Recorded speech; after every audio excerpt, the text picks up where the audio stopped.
We've already had a taste of how fragile our electrical lifeline is. Remember the Texas freeze in February 2021?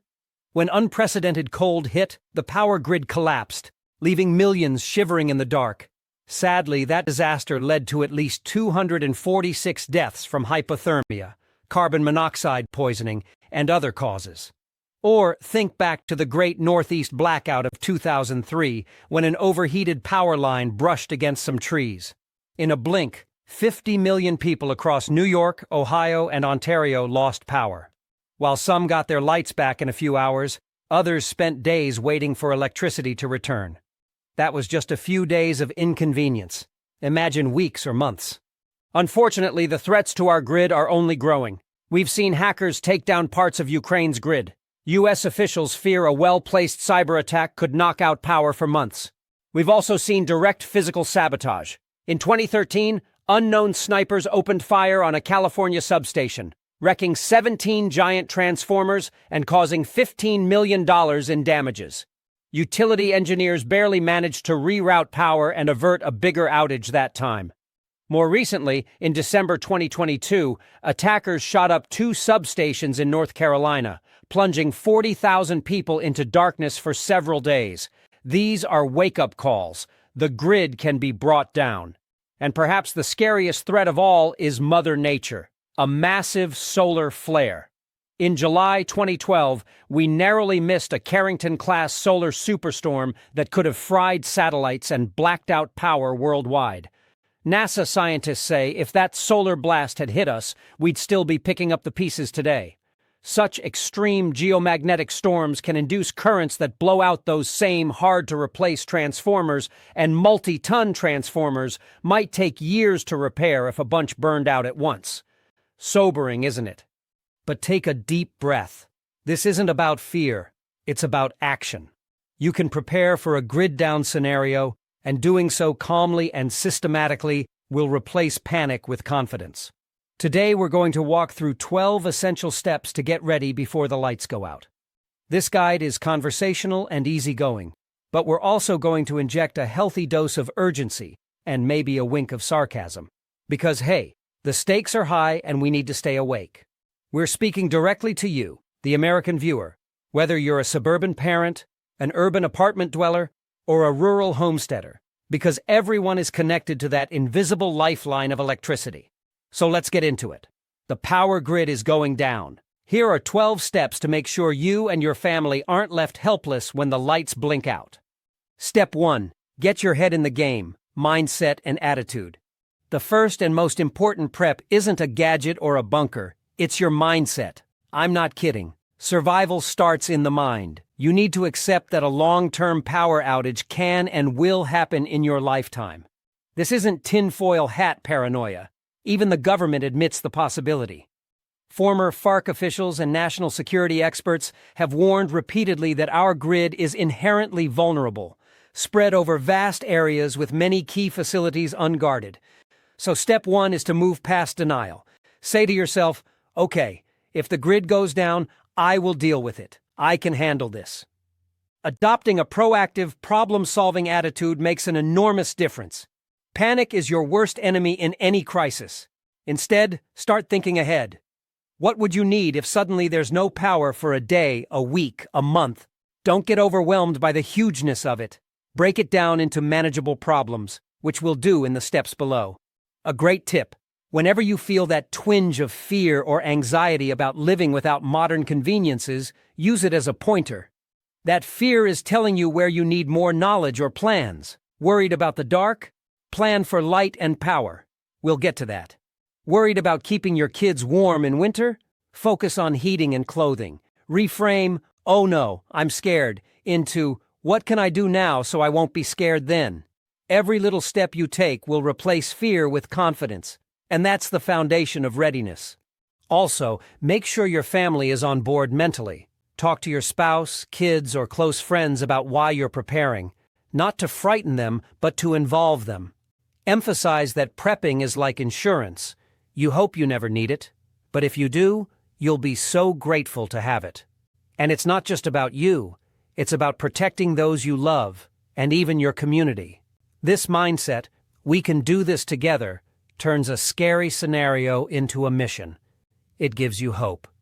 Jim Phillips, a veteran preparedness expert, says he's in the hope business, teaching people how to be ready so they can stop being afraid and start feeling in control. When you know you've got plans and supplies in place, an outage becomes an inconvenience, not a life-threatening disaster. So step 1, adjust your attitude to one of empowered readiness. We're not victims waiting to be rescued. We're provident, dare I say prepping, people taking charge of our own destiny. Okay, pep talk over. Let's get into the nitty-gritty stuff. Step 2. Bundle up, staying warm when the heat goes out. Clothing and bedding. If the grid fails, one of the first things you'll lose, especially if it's winter, is your home heating system. No more furnace, no electric space heaters. Your cozy 70 degrees Fahrenheit living room could plummet to near outdoor temperatures. In a severe outage during cold weather, houses can get frigid. During the Texas 2021 blackout, many homes dropped to near freezing indoors, which tragically contributed to hypothermia deaths. So step 2 is ensuring you can keep warm without power. The simplest, most low-tech solution: proper clothing and bedding. Start with clothing.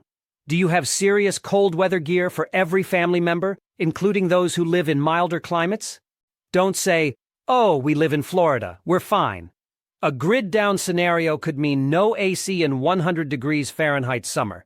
We'll get to cooling later. And no heat if an unusual cold snap hits. So stock some warm clothes regardless. Focus on layers: thermal underwear, wool socks, sweaters, coats, hats, gloves. Insulation is life-saving. Remember, people lived for centuries without central heating by wearing a lot more clothing indoors than we're used to. Next, bedding. Because staying warm at night is critical. You need to sleep to function, and you can't sleep if you're shivering. Invest in quality cold weather sleeping bags or heavy quilts, blankets for everyone. If you've ever been camping, you know a decent sleeping bag can keep you toasty even below freezing. I recommend at least a 0-degree F-rated sleeping bag for each person, or enough blankets to mimic that. And here's a pro tip: pay attention to moisture. Every night your body water vapor can accumulate in your bedding and clothing. If you notice your bed feeling slightly damp after a few days without heat, that moisture will conduct heat away from you 25 times faster than dry air, making you cold. To avoid this, air out your bedding in the morning if the sun is out, or have spare dry layers to swap. Wool and fleece are great because they insulate even when damp, unlike cotton. Also, think about your feet and head at night. A lot of heat escapes there. Wear a knit cap or hoodie to bed and warm socks. If it's extremely cold, you can even wear a scarf or a lightweight mask to warm the air you breathe. Extremely cold air can irritate your lungs. And don't underestimate the morale boost of feeling snug. If you can all bundle up and still get a decent night's sleep, you'll be so much better prepared to face the next day's challenges. What about heating the house itself? If you have a safe wood stove, fireplace, or propane heater, that can be a lifesaver. Just be very careful with ventilation and fire safety. Many people have died in winter outages by improperly using grills or propane heaters indoors. Never burn charcoal or run a gas generator in the house or an attached garage. The carbon monoxide can kill you, as sadly happened to some during the 2021 Texas outage. If you have a fireplace, stock up on wood and make sure it's clean and functional now. If you have a portable propane heater, like Mr. Heater Buddy, which is rated safe for indoors, have propane and carbon monoxide detectors. But even without any fuel, you can survive with just clothing and blankets if you plan well. I'll stress this: plan to rely on clothing and bedding first, heat sources second. Clothes don't run out of fuel or break down. Finally, consider designating a warm room, a smaller room where everyone sleeps together during extreme cold.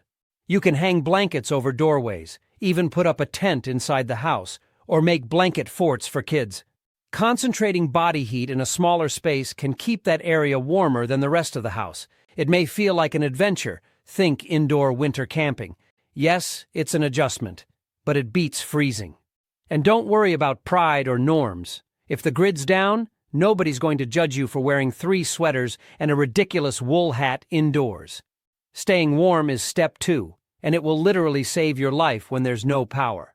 Step 3. Water is life. Secure a safe water supply. You know what's even more urgent than heat in many situations? Water. The rule of thumb is you can survive about 3 days without water versus 3 weeks without food. And while the taps in your house might flow for a short time after a power outage due to water towers or pressure in the system, assume that sooner or later the faucets will run dry. Municipal water systems need electricity for pumps and treatment. Many big cities only have about a day's worth of water in their towers. If you're on a well, your electric pump won't work without backup power.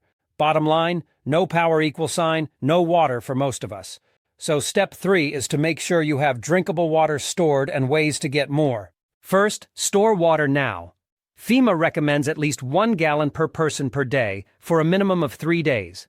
Honestly, for a grid-down scenario, shoot for 2 weeks, 14 days of water stored if you can. More is better. That's 14 gallons per person, about 53 liters. Yes, that's a lot of water to stash, but it's doable. Those cases of bottled water from the store, or better yet, get a few food-grade water storage containers, 5-gallon jugs, 7-gallon aquatainers, 55-gallon drums if you have space. Store them in a cool, dark place. Water doesn't spoil, but it can grow algae or bacteria over time, so keep it out of light and consider adding water preserver or rotating every 6-12 months. At minimum, fill your bathtubs and sinks when you know a blackout or storm is imminent, though many grid-down events will come with no warning. You can also fill empty soda bottles or other clean containers with tap water now, easy and cheap. Next, figure out how to collect and purify water once your stored supply runs low. Think about local water sources near you. Ponds, rivers, streams, rainwater from your roof, even water in your water heater or toilet tank. The tank, not the bowl. In an emergency, that 40-gallon water heater tank is a reserve. Just be sure to purify that water if it's been sitting. If you have a swimming pool, there's thousands of gallons, good for washing or, if treated, even drinking. But assume any water you collect outdoors is contaminated, full of microbes, maybe chemicals. You'll need to treat it to make it safe. A basic water filter, like Sawyer, LifeStraw, Berkey, etc., is a great investment. Those can remove bacteria and protozoa. However, really dirty or stagnant water may need multiple stages. Pre-filter out debris with cloth or coffee filter, then filter with your device, then possibly boil or add purification tablets. In fact, municipal water plants often use 6-9 stages of treatment. Your job is to approximate that on a tiny scale. Boiling is the surest way to kill pathogens. Bring water to a rolling boil for 1 minute, or 5 minutes if you're at high altitude, just to be safe. Let it cool, obviously, and keep it covered while cooling to avoid recontamination from dust. Chemical treatments like bleach or iodine can work too. Plain unscented bleach. Add 8 drops, about 0.5 ml per gallon of clear water. Stir and let sit 30 minutes. If water is cloudy, double the dose. It should still have a slight bleach smell. If not, add a few more drops. Water purification tablets, NADCC or iodine, are handy and made for this purpose. Follow the instructions on the package. Don't forget non-drinking water needs. You'll need water for sanitation, washing hands, flushing maybe, though I'd say in a long outage, don't flush your precious drinking water down the toilet. We'll cover toilets in step 4. Use rain or pond water for that kind of stuff if possible. One more tip. Get a water bob or similar tub liner. It's a big bladder you can fill in your bathtub if you have a bit of warning, storing 100 gallons. And if you're lucky enough to have a hand pump well or a nearby spring, that's gold. Just have the tools to access it. If not, maybe you can collect rainwater from your gutters. Set up some rain barrels. In a pinch, even a tarp or plastic sheet can be used to collect rain or dew. To recap, store as much clean water as you can and have filters plus treatment methods for getting more. Water is life. In a prolonged grid down, the worst outbreaks of disease often come from lack of safe water. We might even see cholera or other nasties if sanitation breaks down. After the 2010 Haiti earthquake, for example, destroyed water systems led to a cholera epidemic.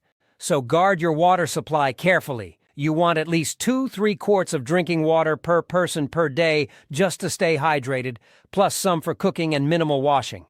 Make it a priority now, so you're not desperately eyeing the muddy drainage ditch down the road wondering if you can drink from it. Yuck. Step 4. Don't invite Mr. Cholera. Sanitation and hygiene.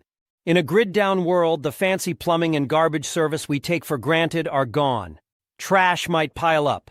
Toilets won't flush if there's no running water. Cleanliness gets a whole lot harder, and yet it's more crucial than ever because a sanitation-related disease can sweep through a community like wildfire when everyone's stressed and immunity is low. Step 4 is all about handling waste and hygiene safely to prevent the second wave of a disaster, illness. Let's talk toilets first. Everyone's favorite topic, I know. If you're on city sewer, you might be able to flush a toilet a couple times after the power goes out. There's often some water in the system. But once that's gone, or if pumping stations fail, flushing may not be possible. You also risk backing up sewage into your house if the mains are down. So it's better to plan for alternatives. One simple solution is the bucket toilet, a 5-gallon bucket lined with heavy-duty trash bag. You can fashion a seat. There are snap-on toilet seat lids for buckets, or just improvise. After each use, sprinkle something like cat litter, sawdust, dirt, or lime to cover waste and reduce smell. Tie off and replace the bag when it's about half full. Those bags will need to be disposed of far away from living areas and water sources, buried if possible. If you're rural, dig a trench or pit toilet well away from any well or stream, at least 200 feet. If you're urban, you may have to get creative, but keeping waste sealed and contained is key. The main point: do not let raw sewage accumulate in your living space. That invites disease. Even just not being able to wash hands properly can spread intestinal bugs among a group. In the 19th century, before modern sanitation, diseases like dysentery and cholera killed thousands. The World Health Organization bluntly says access to safe water, basic sanitation and hygiene is essential to prevent cholera and other waterborne diseases. In other words, clean up or get sick. So hygiene. Stock up on soaps, bleach, hand sanitizer, disinfecting wipes, and toilet paper. Yes, TP is a prepper cliche, but you'll really miss it when it's gone. Learn how to wash hands effectively with minimal water. For example, using a small pitcher to pour water while washing over a catch basin rather than using gallons under an open tap. Have gloves, both work gloves for dirty tasks and disposable medical gloves for handling waste or treating wounds. Keep garbage bags, lots of them, to bag up refuse and plan where you dispose of trash if trucks aren't coming. You may need to bury it or secure it to avoid pests. Rotting garbage can breed flies and rats, which bring disease. If you have babies in the house, think about diapers, cloth versus disposable, and how you'd wash cloth diapers without power. For women, feminine hygiene. Stock up or get reusable menstrual products like cloth pads or menstrual cups. These aren't glamorous topics, but they're vital for health and morale. Bathing. You might not get a hot shower every day or at all, but you need to keep at least basic cleanliness. Warm water will be a luxury. You can heat some water on a fire or camp stove and do sponge baths. Focus on critical areas: hands, face, armpits, groin, feet. Even just wiping down daily with a soapy washcloth or baby wipes can prevent rashes and infections. Oral hygiene. Have toothpaste and spare toothbrushes. If you run out, baking soda can work as tooth powder. Don't let dental problems fester. There may be no easy dentist visits in a prolonged crisis. Human waste is not the only issue. Don't forget about gray water and trash. Stagnant gray water, like dish rinse water, should be tossed outside away from the house. Food scraps need to be managed too so you don't attract vermin. If you can compost safely away from living quarters, great. If not, bag it tightly.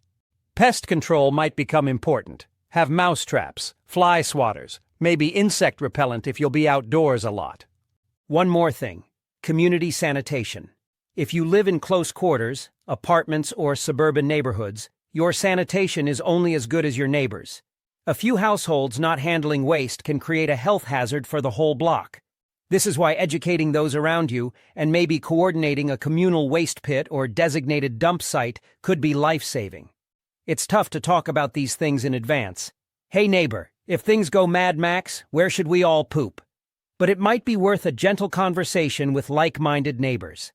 At least make sure you have your plan and supplies ready. Sanitation isn't exciting, but historically it's been the deciding factor between life and death in long emergencies. You don't want a grid down to turn into a medieval plague outbreak. Handle the yucky stuff properly, and you'll keep everyone healthier and happier. Step 5. Fuel the body. Food for short-term emergencies. Now we get to something everyone thinks of when prepping. Food. Notice it's not the very first step. That's on purpose. You can survive longer without food than without water or warmth. Most healthy adults can manage a couple of weeks with no food, albeit miserably. But that doesn't mean food isn't important, both for physical energy and psychological comfort. Step 5 is securing your short-term food supply. Say the first few days or weeks of a grid-down event, when you might not have cooking ability right away and you're just trying to get your bearings. For the immediate aftermath of the lights going out, you want easy, no-cook foods that require little to no preparation. Think open and eat items. Why? In the initial shock of a crisis, you might be busy dealing with other issues or too stressed to cook an elaborate meal. Also, cooking could be difficult if you haven't set up your propane stove or if you're trying to conserve fuel. So stock up on ready-to-eat foods.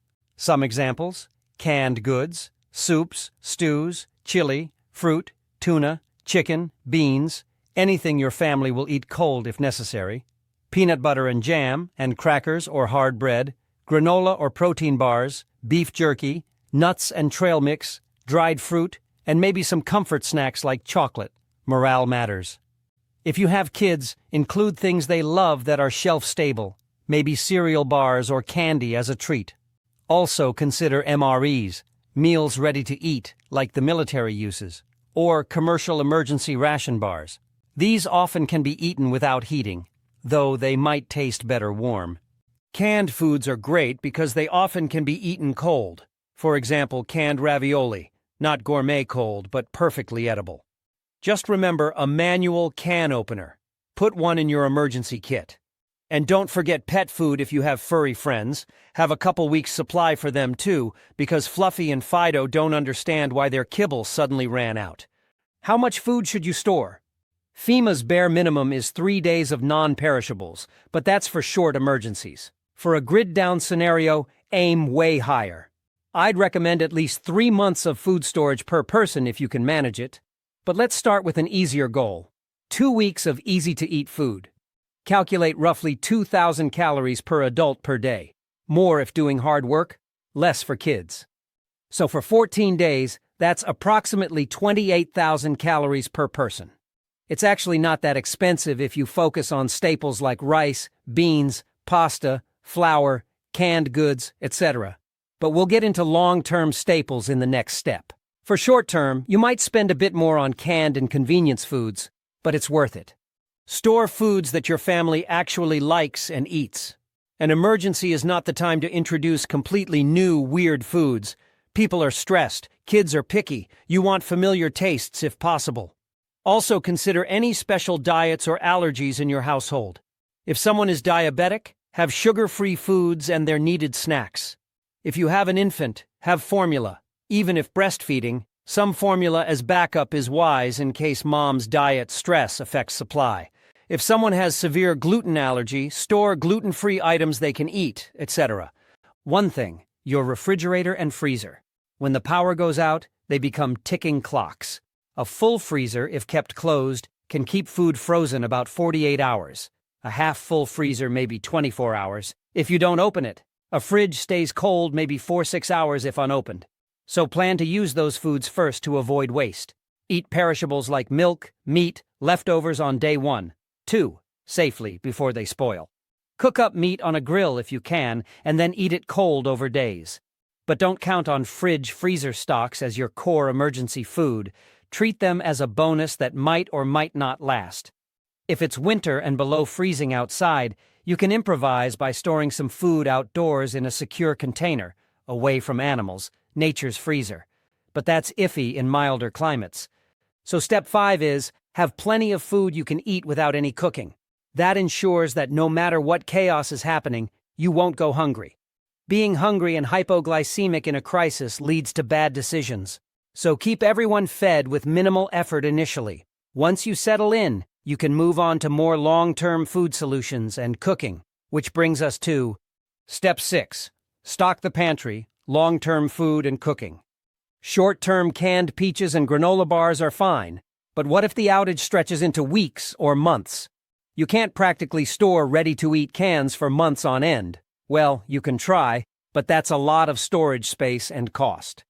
This is where long-term food storage and cooking methods come into play. Step 6 is ensuring you can continue to feed yourself indefinitely if supply chains break down. This means building up a pantry of staple foods and having ways to cook them without grid power.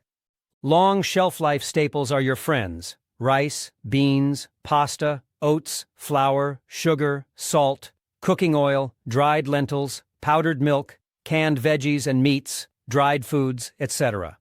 Properly stored, cool, dry, sealed, things like white rice and dry beans can last 25+ years.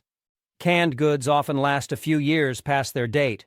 You don't need fancy survival food buckets if you simply buy what you normally eat and rotate it. However, those freeze-dried food buckets or number 10 cans can supplement your storage.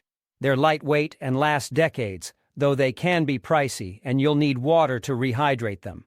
The key is calories and nutrients. Make sure you have a balance: some carbs, grains, cereals, protein, beans, canned meat, peanut butter, nuts, and fats, oil, canned butter, or ghee, etc.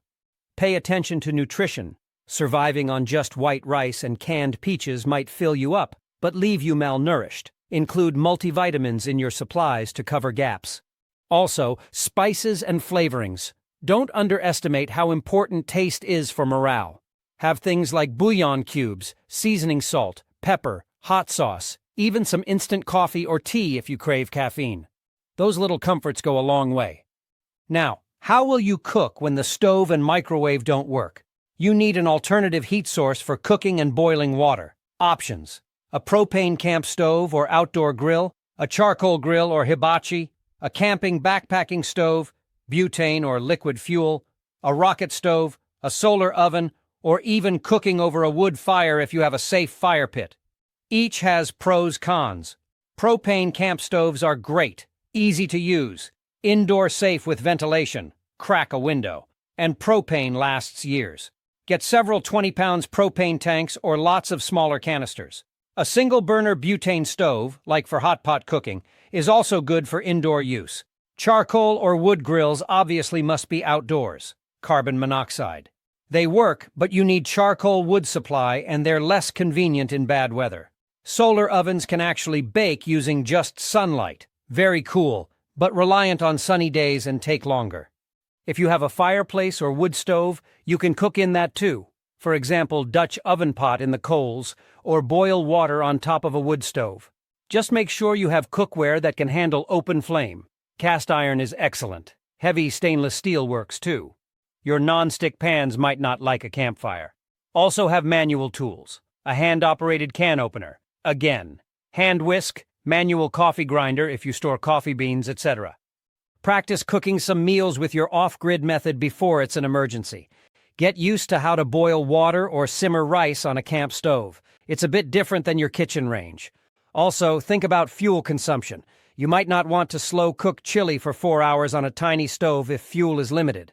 Choose quick-cooking foods or learn to use a pressure cooker, which saves fuel, on a camp stove. Even better, have a Wonder Bag or improvise a haybox cooker. Bring food to a boil, then insulate the pot in blankets to continue cooking without fuel. One more important aspect: food preservation once the grid is down. If you hunt or have a garden, you need ways to keep that food from spoiling. Canning, dehydrating, smoking, pickling, these are traditional skills worth learning. If you manage to get fresh meat, say hunting a deer or catching fish, in a long emergency, you'll need to preserve the excess. Salt curing or smoking meat can keep it edible for months. It's a bit advanced for a newbie prepper, but something to be aware of. At the very least, have some canning jars, lids, and basic knowledge of water bath or pressure canning. And if you're a gardener, consider seeds for easy-to-grow veggies. Though gardening is a slow process and not an immediate solution, it's great for a crisis lasting many months. Just ask yourself, if grocery stores never reopened, could you stretch your food supply long-term? Start working toward a pantry that says, yes, we can eat for a long time off what we have. So Step 6 summary. Build a deep pantry of long-lasting foods and have the gear and skills to cook them off-grid. With food and water squared away, you've covered the basics of mere survival. But we don't want to just survive unhealthily. We want to maintain health and security, which leads to the next steps. Step 7. First aid and medicine. Staying healthy off-grid. Medical care is something we take for granted. In a long grid-down emergency, hospitals might be overwhelmed or running on generators until fuel runs out. Pharmacies closed, and calling 911 might not be an option. So Step 7 is making sure you can handle medical needs and maintain health when no doctor is immediately available. Start with a solid first aid kit. Not the dinky little one with 5 Band-Aids, a real kit. Stock things like bandages of all sizes, gauze, medical tape, antiseptic, betadine, alcohol wipes, tweezers for splinters or ticks, scissors, a thermometer, gloves, and a first aid manual or cheat sheet. Include supplies to clean and dress wounds because infections can be deadly when you can't just pop into urgent care for antibiotics. Some triple antibiotic ointment is good to have, and consider getting some fish antibiotics or veterinary equivalent. Some preppers do this, as certain fish antibiotics have the same ingredients as human ones. Use at your own risk and only with proper knowledge. At least have iodine or alcohol to disinfect cuts and sterile bandages to cover them. Next, medications. If you or family members take prescription meds for blood pressure, diabetes, etc., speak to your doctor about getting an extra 30 or 90-day supply to have on hand. It's not always possible, but worth trying. Rotate them so they stay in date. If someone requires something like insulin that must be refrigerated, you'll need a plan, like a small insulin cooler or a DC fridge powered by solar. We'll talk about power soon. For over-the-counter meds, stock up on pain relievers, acetaminophen, ibuprofen, fever reducers, antidiarrheals. Imodium diarrhea from bad water can kill via dehydration. Antihistamines for allergies or allergic reactions, and any vitamins or supplements you deem important. A good general multivitamin can help if your diet becomes restricted. Think about any medical equipment you rely on. Eyeglasses, have a spare pair, contact lenses and solution, hearing aid batteries, inhalers for asthma, EpiPens for severe allergies, etc.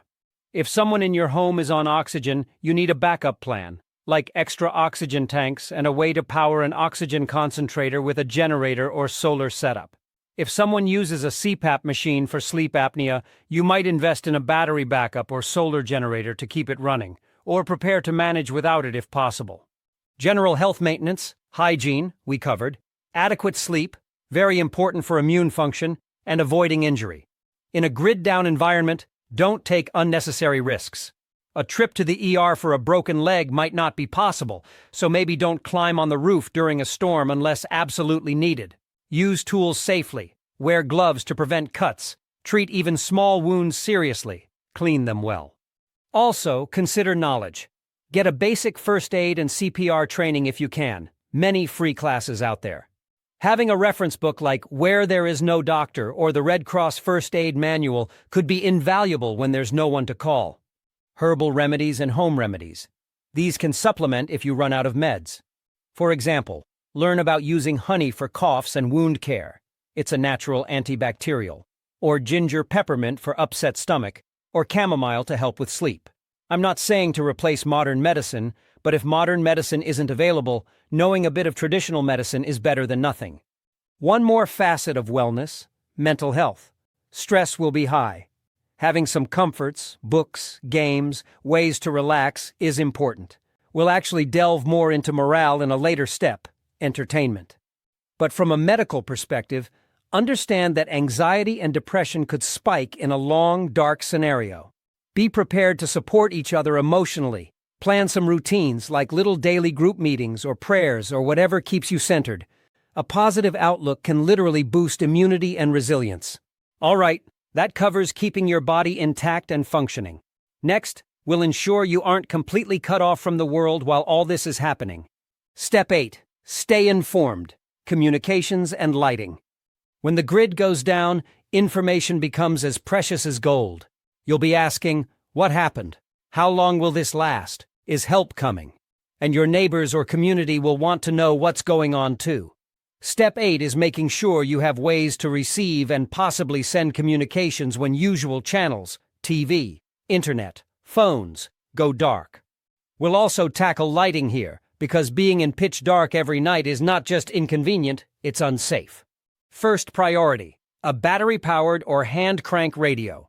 This is a non-negotiable item in your prep kit. Get an AM/FM radio. Many also include NOAA weather bands and shortwave. During any large-scale emergency, authorities will broadcast info over radio. A hand-crank radio is great because you don't depend on batteries, though have spare batteries too for convenience. Some emergency radios also charge via solar panel on them or can charge your phone. Nice features. With a good radio, you can at least hear emergency alerts, news updates, or even just local stations that might come back on air with info. If internet and TV are out, radio might be your last link to the outside world.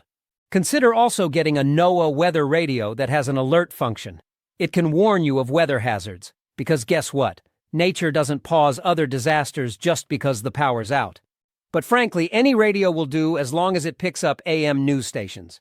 If you want to go a step further, look into ham radios, amateur radio.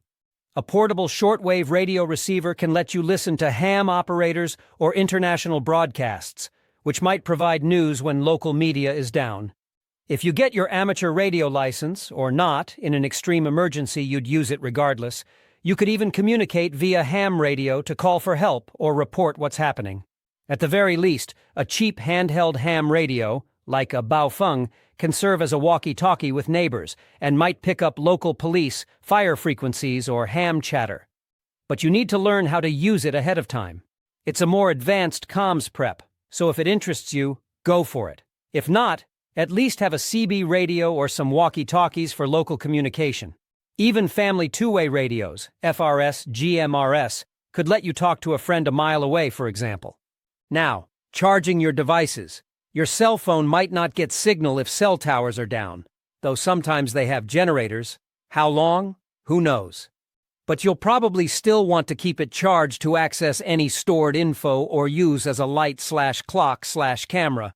So have a couple of portable battery packs and a way to recharge those, like a small solar charger or car charger. If you have a car, you can charge devices from your car battery, just don't drain it to zero or you can't start the car. Let's talk about lighting. When night falls in a blackout, it is dark. And candles or oil lamps, while romantic, come with a fire risk. A very real hazard when firefighters might be overloaded or water pressure for hoses is low. I'm not saying don't have candles, I have some, but use them carefully. Better are LED flashlights, lanterns, and headlamps. These have gotten very efficient. Get a few LED lanterns that can light up a room and lots of extra batteries, or rechargeable batteries with a solar charger. Headlamps are awesome for hands-free tasks in the dark.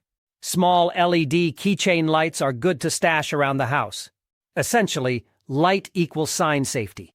You don't want to be bumping around in the dark or signaling to criminals that your house is an easy target. Actually, exterior lighting can be a security measure. You know those solar-powered motion sensor lights people put on their garages? Get some and mount them outside your home. They charge by day and at night. If someone creeps around, bam, spotlight on them. This often scares prowlers away. In a long-term blackout, bad actors prefer darkness to do their deeds. If your place lights up, they'll likely move to an easier target. It's a simple, passive defense. These lights aren't super bright like a grid-powered floodlight, but in a dark neighborhood, even a little light is noticeable. They're relatively cheap. No wiring, just screw them on and let the sun charge them. Highly recommended. One more thing on communications. Have a plan with your family or group. If the outage hits when some of you are at work or school, how will you reunite? Where will you leave messages? Perhaps a designated meetup spot or leaving a note at home, gone to grandma's house, if you evacuate. In a crisis, Phones might be down or jammed, so have backup plans like, if I'm not home, check with neighbor Alice or meet at X location at noon daily for updates. Good communication can prevent a lot of fear and chaos. So, to sum up Step 8, be your own emergency broadcaster. Get radios to receive info and tools to illuminate your world at night. When you stay informed, you make better decisions, and when you have light, you extend your productive hours and improve safety. Both are huge for riding out a grid down. Step 9. Secure your castle, home, and personal security. It's an unfortunate truth. During disasters, while many people come together and show the best of humanity, others exploit the chaos. Extended power outages can lead to looting, burglaries, and even violent crime, especially if desperation sets in for food or supplies. Police will be stretched thin, or dealing with their own family's emergencies. In a widespread grid down, you must be ready to protect yourself, your family, and your property. Step 9 is about security and self-defense, basically making your home a hard target and having the means to respond if trouble finds you. First, harden your home as much as possible. This doesn't mean board up like a hurricane, unless that's needed, but do what you can. Ensure windows and doors lock securely now. If you've been putting off fixing that broken lock or flimsy door frame, fix it. Consider upgrading locks or adding deadbolts. In a long crisis, you might even barricade doors at night with furniture or 2x4 braces if you feel unsafe. Keep windows covered at night so people can't see in. Blackout curtains or even just trash bags, blankets over windows to prevent light leaks. You don't want to advertise we have light, and by implication supplies in here, to the whole neighborhood. Keeping a low profile is often safer gray man strategy. Don't draw attention. That means, oddly, sometimes not using those bright lights or loud generators if others are in darkness and silence. You don't want to broadcast that you're stocked and comfy while others are starving. It could make you a target. So there's a balance between security lighting, good for immediate perimeter, and operational security, not flaunting your preparations. Next, consider alarms or early warning systems. The aforementioned solar motion lights help. You can also improvise alarms, string some tin cans or bells on a tripwire, etc. If you're in a really remote or high-threat situation and want to hear if someone approaches. Even a dog can be a fantastic security asset. Dogs have stopped many burglars just by barking. If you have a dog, plan for its food and care too, by the way. Prep some dog food. Now the big topic, self-defense tools. This is a personal choice and depends on your comfort and local laws. Many preppers choose to own firearms for home defense. A handgun or shotgun can be effective protection. If you are trained and legally able, that's one option. If you do, double down on gun safety and make sure everyone in the house, especially kids, knows the rules. We don't need accidents. Also, stock ammunition. Without power, you can't just go buy more easily. If firearms aren't your thing, consider other means. Pepper spray, stun batons, tasers, even a good baseball bat or heavy hammer. Something is better than nothing if an intruder comes. The goal is not to turn into Rambo. It's to have a last resort means to defend against violence. Frankly, the sight of a homeowner with any sort of defense ready might deter opportunistic thieves. Most burglars in blackout situations are looking for easy pickings, empty homes or those with no resistance. They are not Navy SEALs. If confronted or if they suspect armed occupants, they often move on. But don't rely on bluff. Have the resolve to defend if you must. It's a heavy subject, but think it through now. Would I use force to protect my family? If yes, prepare accordingly so you won't hesitate if that terrible moment comes. If no, then really double down on avoidance. Maybe plan to evacuate early from high-crime areas or join up with neighbors for safety. Speaking of neighbors, community security is powerful. If you and your neighbors form a watch or at least communicate, hey, let's keep an eye out for strangers and signal each other if something's wrong, you're far safer than going solo. Many neighborhoods did this during prolonged blackouts, taking turns on watch duty at night, etc. It can be exhausting, but many eyes make light work.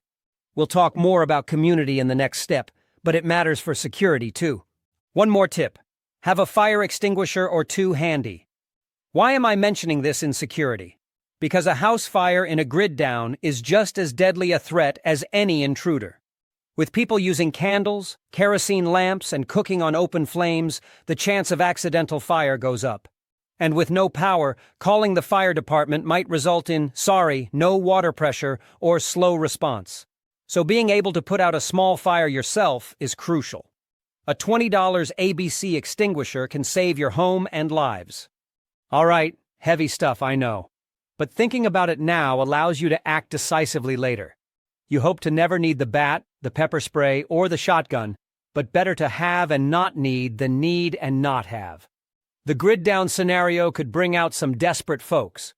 By step 9, we've covered most of your survival basics: food, water, warmth, info, safety, which means you won't need to do anything desperate to survive. But not everyone will be as prepared. Sadly, some may resort to taking from others. So be ready to defend what's yours and protect your loved ones. And remember, sometimes the best defense is avoidance. If things get truly dangerous in your area and you have a safer bug-out location, maybe Aunt Sue's farm upstate, don't be ashamed to go there early rather than stick around in a neighborhood that's turning into a war zone. Use your judgment. Step 10. Tools and power. MacGyver your way through. When the grid is down, tools will make your life easier. Both basic hand tools and any technology you can keep running. Step 10 is about gathering the tools and supplies that will help you maintain and repair your home, prepare food, and possibly generate a bit of power. Think of it as assembling your post-electricity toolbox, literal and figurative. Hand tools. Make sure you have the essentials: hammer, screwdrivers, wrenches, pliers, duct tape. Yes, that's a tool. Nails, screws, rope, tarps, a handsaw for wood, maybe a hatchet or axe if you'll need to process firewood. If you're not particularly handy now, trust me. In a grid down, you'll wish you had basic repair items to fix a leak, board up a broken window, or rig up a clothesline. Grab a couple of plastic sheeting rolls and duct tape. If a window breaks or roof leaks in a storm, you can improvise repairs. Bonus: plastic sheeting and tape can also seal a room from smoke or dust if needed. Also, buckets. I can't tell you how useful a 5-gallon bucket is, for carrying water, doing laundry, you name it. Now, power tools. Obviously, your electric drill won't work without power, unless you have a way to power it. Battery-operated tools are a great bridge here. Nowadays, battery drills, circular saws, etc. are common.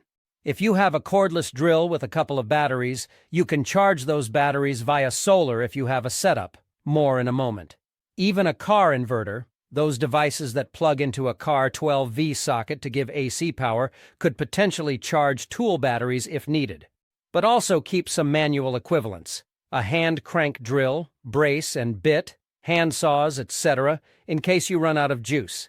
Yes, using a hand drill is slow, but better than nothing if you need to bore a hole. Consider some specific tools for tasks: a crosscut saw or chainsaw for cutting wood. Chainsaw needs fuel and oil, though. If you have one, store fuel safely. If you have a generator, we'll discuss soon, you could run power tools off that for heavy tasks. But for most day-to-day repairs, a basic toolkit suffices. Now, let's talk about generating electric power off-grid. While you likely can't keep your whole house running, having even a small amount of electricity can drastically improve your situation.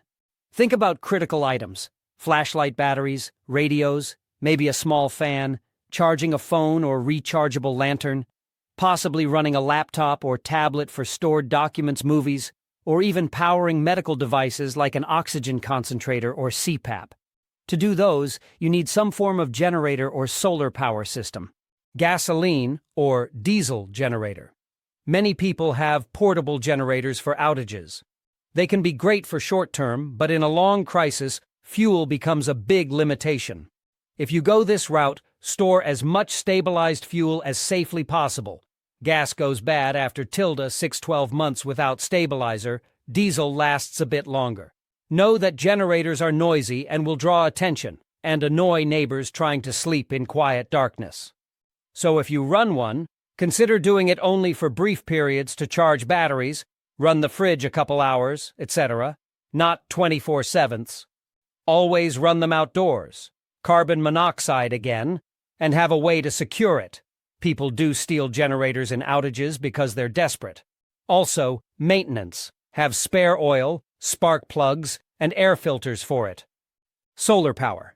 This is my favorite long-term solution because the fuel is free. Sunshine.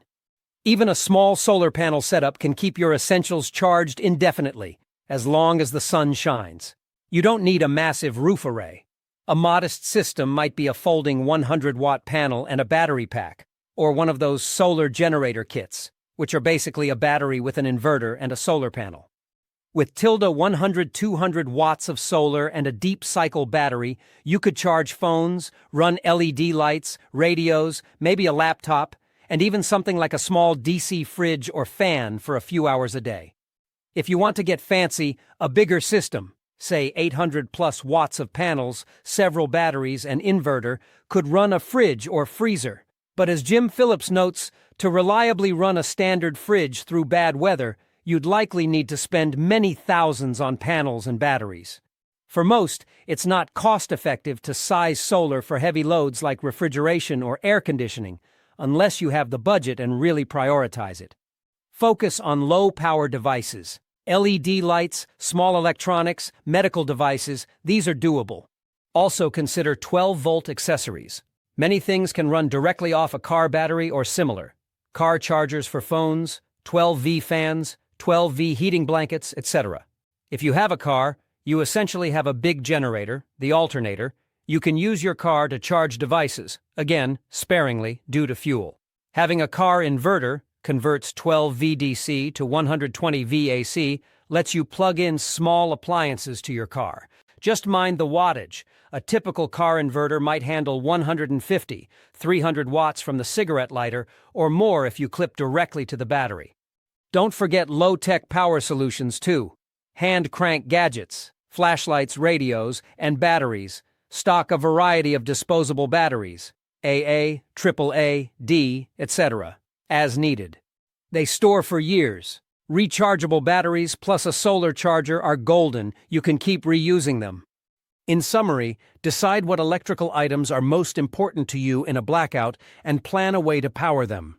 For me, a short list might be flashlights, headlamps, AA batteries or rechargeables, radio, AA batteries, phone, USB power, a small lantern, built-in rechargeable, and maybe a rechargeable fan for summer heat. For someone else, critical might be their CPAP or insulin fridge. Tailor your backup power to your needs. One family might need a robust solar setup for medical reasons. Another might do fine with a few battery packs and a hand crank radio. One more tool that's often overlooked: entertainment.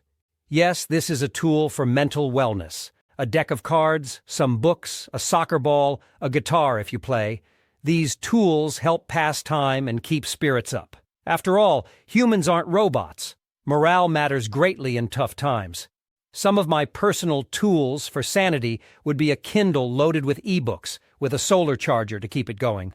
Or printed books, no power required. Maybe a battery-powered MP3 player or radio for music. Music can be incredibly soothing. Jim mentioned how listening to calming music helped him through stressful times. If you can power a small device to play music, it could lift everyone's mood on a dark night. We'll dive more into community and morale in the next step, but for now, take stock of your tools and tech. Gather what you need to be self-sufficient in repairs and to eke out a bit of modern convenience via off-grid power. You might find that having a drill, a saw, or a little solar-powered 12V fan dramatically improves your quality of life when everyone else has primitive conditions. Think creatively. Humans got by for millennia with hand tools, but we also live in a time where portable power is accessible. Use both to your advantage. Step 11. Team up, community and cooperation. No man or woman is an island, especially in a crisis. Community can be your greatest resource in a grid-down event. Step 11 is about building and leveraging relationships with family, neighbors, friends, before and during an extended power outage. The truth is, you can't do everything alone. We all have different skills, resources, and strengths. A group of people working together can cover far more bases than any lone wolf. Start cultivating your preparedness network now. This might be as simple as chatting with your immediate neighbors about general emergency readiness. Hey, if the power goes out, I've got a grill. You're welcome to cook with us. Or, do you have a generator? I have a spare propane stove if you need. You don't have to label it prepper group if that sounds too extreme. Just be neighborly and gauge who is receptive. Often in emergencies, communities spontaneously organize, but by introducing yourself and breaking the ice now, you'll be steps ahead. Maybe even exchange phone numbers or walkie-talkie channels for emergencies. Each person has something to offer. Maybe you're great at gardening, like Kaylin in our inspiration story, turning her yard into a Garden of Eden of edible plants. Another neighbor might be a mechanic who can fix a generator or cars. Someone might have medical training, nurse, EMT. Wouldn't you like to know that ahead of time? Another might have a chainsaw and know how to safely remove fallen trees. Or even practical stuff. One neighbor has a big freezer full of meat. They'll want to barter that if power stays out. Another has a pool, water source. Someone has a wood stove and wood pile. Another has a ham radio license, etc. Connect the dots. Together you all are much more resilient than alone. Also, there's emotional strength in numbers. Being surrounded by familiar people, sharing meals, helping each other. It gives a sense of normalcy and safety. Humans are social creatures. Isolation can be as dangerous as thirst or hunger in the long run, due to depression or poor decision-making. Community can also keep law and order locally. A neighborhood watch can deter looters. Shared labor makes hard tasks easier, like manually hauling water or building a shelter. Consider forming a little emergency club with friends or family beyond your neighborhood as well. Maybe you have relatives across town. Agree that whoever has the safer or more equipped home will host the others if things get bad. Or if you live in an apartment in the city but have a buddy in the country, perhaps you have an arrangement. You bring extra hands and supplies to them in exchange for shelter and safety on their farm. But remember, don't show up empty-handed. If you plan to join someone else in a crisis, contribute what you can: food, skills, gear. Conversely, if you're the one with the safe spot, discuss boundaries and contributions now to avoid conflicts later. Another angle: skills exchange. Maybe you're not confident in your ham radio skills or off-grid cooking. There might be local groups or classes, CERT training, ham radio clubs, first aid courses, etc., where you can learn and meet like-minded folks. Many communities have prepper potlucks or meetups. If not, even online forums, though when the grid's down, those go away, so in-person connections are superior. One heartwarming thing: crises often bring out the best in people at first. Think of neighbors grilling together during a blackout. Because the meat will spoil otherwise, might as well feast. Use that initial period of goodwill to strengthen bonds. Share some of your extra supplies if others are in dire need, not to the point of jeopardizing your family. But if you can spare something, you gain good allies. It's like investment in goodwill. Most folks will reciprocate or at least watch your back if you're known as the Good Samaritan of the block.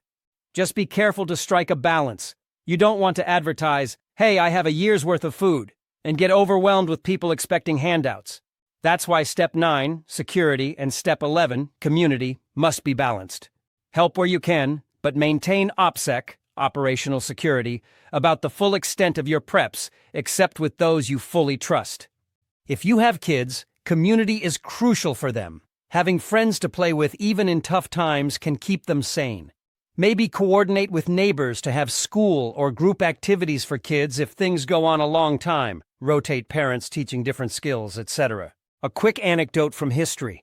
During the Great Depression and World War II, communities pooled resources and formed co-ops to get through shortages. That can happen again. One family's got chickens, eggs. Another can make bread. Another has a well. Another knows how to hunt. Together, everybody eats. So, Step 11, takeaway. Make friends now, not during the crisis. Build trust and a sense of, we're in this together. Even just having people to talk to and share information with is huge when you're otherwise cut off. As the saying goes, many hands make light work, and I'll add, many hearts make strong spirit. Surviving happily, not just barely, comes down to community. Step 12, practice makes almost perfect drills and ongoing learning. Our final step is one that often gets ignored: practice and continuous improvement. It's one thing to stock supplies and read tips. Good job reading this far, by the way. But it's another to actually live without the grid, even for a short time. Step 12 is to test your preparedness with drills and fill any gaps you discover, and to keep learning skills that will make grid-down life easier. Think of it as doing fire drills so that when a real fire happens, you don't panic, you already know what to do. A great challenge: try a weekend with the power off. Flip your main breaker, or at least don't use any grid power for 48 hours. Do it in summer and in winter for full effect. See how you cook, how you stay warm or cool, how you keep entertained. You'll quickly notice things like, "Oops, we can't flush, what now?" Or, "This lantern isn't as bright as I thought." Or, "I forgot a can opener for these canned beans. Oops." Better to learn those lessons in a practice run than in a real emergency. As Jim Phillips suggests, simulate not only power out, but also water out. Turn off your water main, or don't use running water. Suddenly, that toilet situation becomes very real. How fast do those 5-gallon water jugs empty when doing dishes? You'll appreciate how precious every drop is. Maybe try a mock scenario. Grid is down, assume it's nationwide and might last months. What do we do day 1, day 2, etc.? It can be eye-opening and even fun in a weird way, kind of like camping in your own home. If you can, involve your neighbors or friends in drills. Maybe organize a community blackout weekend where a few families agree to rough it and then share lessons learned at the end. If you have a retreat or cabin, go there and pretend the power grid is gone and see how you cope for a few days. Each time, take notes of what was hard, what you ran out of, what unexpected problems arose. Then back to step 1. 11, and adjust. Buy more of this, learn how to do that, etc. Continue learning. The world of preparedness is wide. You might delve into gardening, canning, hunting, solar power expansion, advanced first aid, ham radio ops, bushcraft skills, whatever interests you and adds to your resilience. Watch documentaries like Grid Down, Power Up, hosted by Dennis Quaid, for a sobering overview of the grid threat. Read books like Ted Koppel's Lights Out on cyber attack scenarios, or William Forstchen's novel 1 Second After, which dramatizes a post-EMP life. That one will really drive home why we prepare. It's said an EMP strike could lead to 80 to 90% of Americans dying within a year if we're not prepared. Those might scare you, but they also educate you on what could happen and motivate action. Stay updated on grid-related news. Did you know Congress and various states are slowly working on hardening the grid against EMPs and cyber attacks? That's good, but as Jim said, don't count on the government to save you. Do what you can yourself. If new threats emerge, say increased cyber attacks on infrastructure or forecasts of a solar maximum bringing more flares, you'll want to know and adjust plans. In your household, periodically inventory supplies. Things get used or expire. Maybe you prepped a bunch in 2025, but now it's 2028. Did you eat some of the stash without replacing? Is that emergency radio's battery still holding charge? Maintenance is part of prepping. Rotate food, rotate batteries, or recharge them. Check that your kids' clothes still fit. They grow, and you might need larger sizes of that winter gear now. Update your plans as family situations change, new baby, etc. Another part of practice: build skills by doing everyday things the old way once in a while. Cook a meal on your camp stove just for fun. Wash a load of laundry by hand in a tub and realize how much labor that is. Maybe get a laundry plunger and wash tub for easier manual washing. Try walking or biking somewhere you usually drive. If fuel is scarce, you'll be doing that. These small experiences can highlight areas to improve. Maybe you realize a bicycle would be invaluable if gas runs out, so you get one and spare tires. Or you learn that hand grinding enough wheat for a loaf of bread is a workout, so perhaps you invest in a better hand grain mill or stock more pre-ground flour. Finally, foster a mindset of resilience, not perfection. No plan survives contact with reality, as the saying goes. You might forget something or an unexpected issue arises. That's okay. If you followed these 12 steps, you're way ahead of 99% of people in being ready. You'll have the core covered and you can improvise the rest. Because ultimately, Preparedness isn't about predicting every scenario. It's about being adaptable and resourceful. Your drills will teach you adaptability. They'll also build confidence. The first night you spend without power, you might feel anxious. By the third night, you're like, "We got this, it's not so bad." Jim analogized preparedness to hope. I agree. Doing all this work gives hope that no matter what happens, we're not helpless. And hope is a powerful thing. It keeps you calm and clear-headed when others might panic. So, commit to practicing. Even if you can't do a full weekend, do a 12-hour evening-night test. Or practice one aspect, like, today I'll only eat from my emergency food stash and see if it's satisfying. Every bit of experience will pay dividends if the grid truly goes down long-term.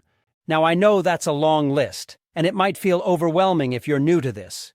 But remember Jim's advice. You're probably more prepared than you think. You already have some of these things. Maybe you have camping gear. There's your stove, sleeping bags, etc. Maybe you have a pantry with weeks of food. Maybe you have tools and neighbors you trust. You don't have to do it all at once. Take small, steady steps. Each paycheck. Buy a few extra cans of food or a pack of batteries. This week, talk to one neighbor about emergency plans. Next week, practice making a campfire coffee. Every little step boosts your resilience. And don't procrastinate. Consistency is key.